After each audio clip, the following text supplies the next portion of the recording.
Hello and welcome back to How About That Crypto. You are watching your daily crypto news and updates in 10 minutes with your host, Bitcoin Stylist on Twitter and Bitcoin Hairstylist on Instagram. Today's news stories are Forbes reports on the SEC and the big Ripple case. Yes, I said Forbes. You will not want to miss this. Insurance is coming to Binance and not from the FDIC. That's awesome. And Shopify and Coinbase team up big time.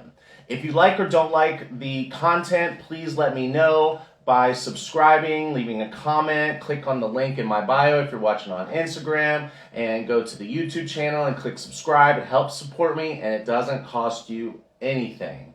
Now, just to be clear and litigious, this is not financial advice. This is for entertainment purposes only. You can use the links on YouTube and Twitter to do your own research. All right.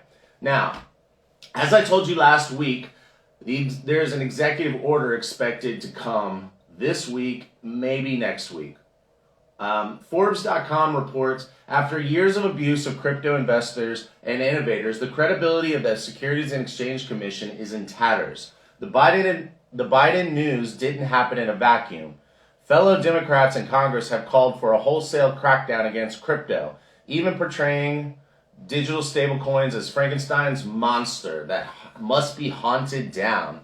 This is pretty awesome language because this person in Forbes, a respectable publication, is now saying what most of the people, if not all the people in the crypto industry have been saying.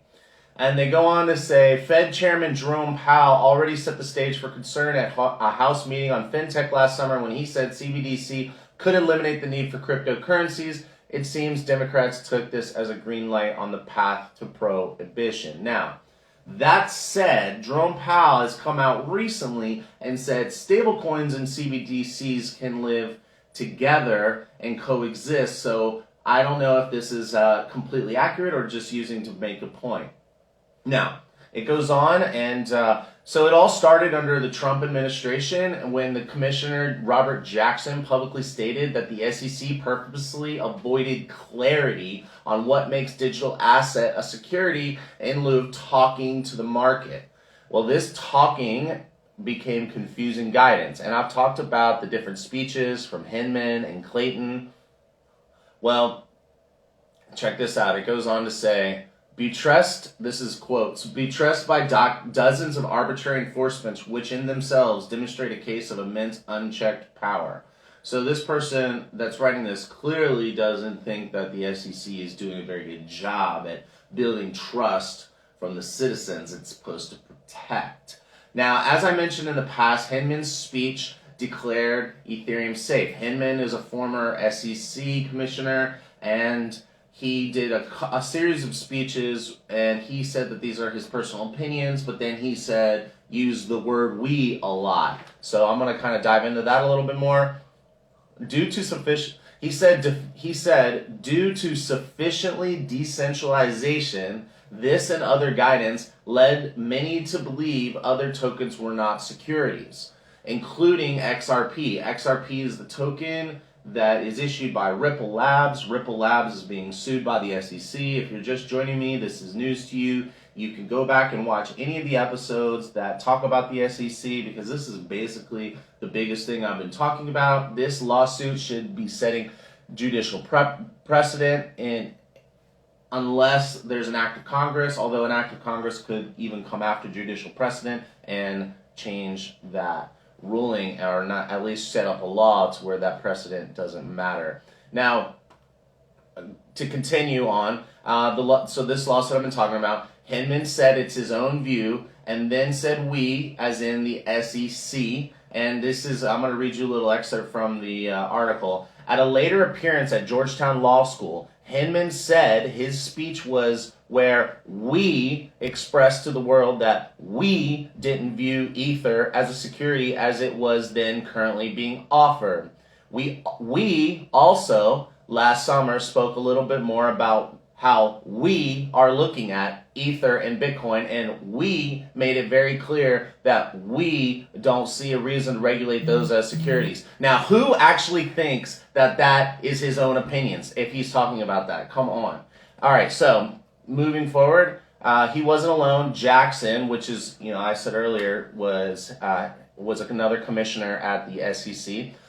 Jackson repeatedly called Hinman's speech guidance on what we think. So not only did Hinman say it's my opinion, but then use the word we throughout the whole time and not me or I, but other commissioners came on and pointed to Hinman's speech as guidance. So please tell me how anyone would imagine that that is not guidance. I mean, come on. 2 months after the speech, Clayton himself told a conference in Nashville. Clayton was the chair of the SEC, which is Gary Gensler's job. So he left and Gary Gensler took over. So Clayton himself told a conference in Nashville that Hinman's speech kind of set it all up. Now, but Hinman's speech was supposed to be his own opinion, but anyway, so outline the approach we take to evaluate whether a digital asset is a security. I encourage you to look at Bill's speech, which is available on our website, and I put that up last week. All right, and then on his last day, Clayton filed the lawsuit against Ethereum's #1 competitor at the time. Then he went to work for an investment firm that works primarily with Bitcoin and Ethereum. Now, talk to me about shady. All right, and then guess what? 65,000 XRP holders, like myself, lost $15 billion in value due to this lawsuit. So much for protecting investors. And now the SEC is defending themselves, saying Hinman's speech wasn't guidance, and all those we's, meaning the SEC, is a mass delusion. It's stunning display of federal hypocrisy determined to protect its own power. Now, those are not my words. Those are the words of the author in the article. All right, so you decide what you think. Now, just to wrap it up here, I got some really bullish news and something exciting to cheer up your day. Don't think I'm gonna start your day off like I did on Monday with terrible news. All right, so Bloomberg reports Binance builds up a $1 billion insurance fund.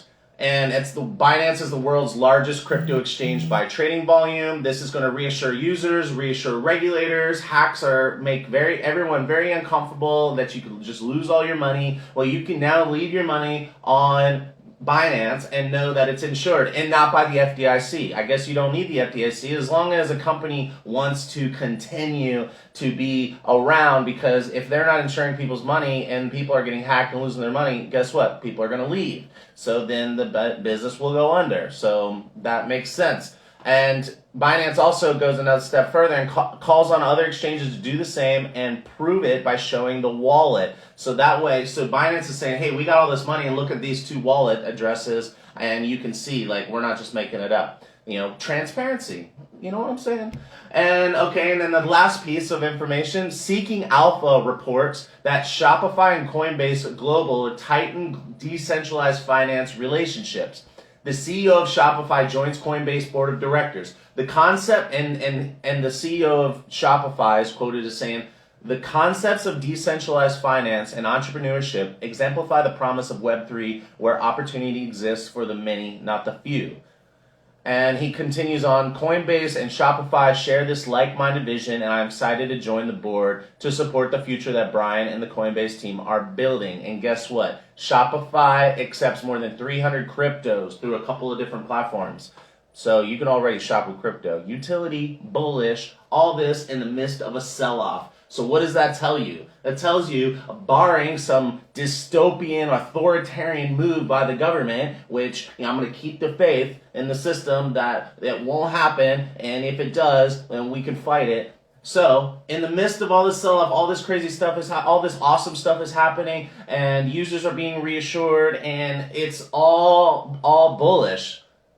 But it might take a while for prices to go up. This is not financial advice. It's just my opinions. I hope you all have a good day. Tell me what you think. And please click on the link in the link tree or in my bio, and it'll take you to a place where you can click on a couple different links. Click on my YouTube channel and subscribe. If you're watching on YouTube, please subscribe, click like, leave a comment below. It helps support me. It doesn't cost you anything. All right. Have a good day. Hodl on.